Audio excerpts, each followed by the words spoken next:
पिंपळाचं काय माहितीये, पिंपळाच्या पानांचा काढा करून प्यायचा. ज्या मुलींना हे प्रॉब्लेम्स आहेत, वाईटीचे किंवा कढईचे फ्लो नाहीये, कमी आहे, जे प्रॉब्लेम्स असतील, पिंपळाच्या पानांचा काढा 21 दिवस हा काढा करून रोज सकाळी प्यायचा आहे. तुमचे सगळे पिरियड्स रेग्युलर येतील. कुठलाही प्रॉब्लेम पिरियड्सचा असतो मला कधीही कॉल करा.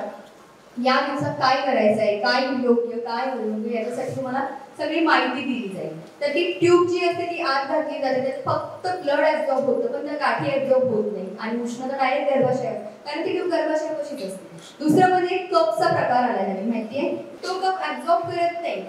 छोटा कप असतो, अगदी तो छोटा होतो आणि तो गर्भाशयाच्या म्हणजे जिथून आपल्या योनी मार्गामध्ये ब्लड येतं तिथे आतमध्ये घालून सोडला जातो. तो कप आतमध्ये जाऊन ओपन होतो.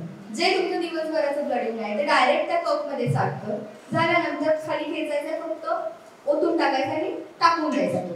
ह्याचं तर खूप रिस्क असते, कारण डायरेक्ट ते काही ऍब्झॉर्ब होत नाही, डायरेक्ट उष्णता गर्भाशयापर्यंत जाते आणि ते जेव्हा खेचतो आपण तेव्हा गर्भाशयालाही धक्का लागण्याची शक्यता असते. आणि तिसरं म्हणजे आपला रेग्युलर पॅड, जे तुम्ही आता सगळे वापरता, बऱ्याच कंपन्यांचे पॅड वापरता, तर या पॅड मध्ये ऍब्झॉर्ब केलं जातं. याच्यामध्ये सगळ्यात महत्त्वाचं असतं, या दिवसामधली सगळेच पॅड ब्लड शोषून घेतात, पण उष्णता शोषून घेणं हे खूप गरजेचं असतं. तर ॲलोवेराचं जर पॅड तुम्हाला मिळालं, ॲलोवेरा म्हणजे कोरफड माहिती आहे ना, कोरफड काय करते, उष्णता खेचून घेण्याचं काम करत असते. तर ॲलोवेराचं जर तुम्हाला पॅड मिळाले तर ॲलोवेराचेच पॅड तुम्ही शक्यतो वापरा, त्याने उष्णताही खेचली जाते आणि तुमचे रेग्युलर मंथली जे काही प्रॉब्लेम्स असतात, जे पिरियड्स असतात, ते वेळेवर व्यवस्थित यायला चालू होतील, सायकल तुमची व्यवस्थित चालेल. याच्यासाठी तुम्ही ॲलोवेराचं शक्यतो वापरा. आज तुम्हाला ते पॅड पण देणार आहे, पण तुम्ही हे करा.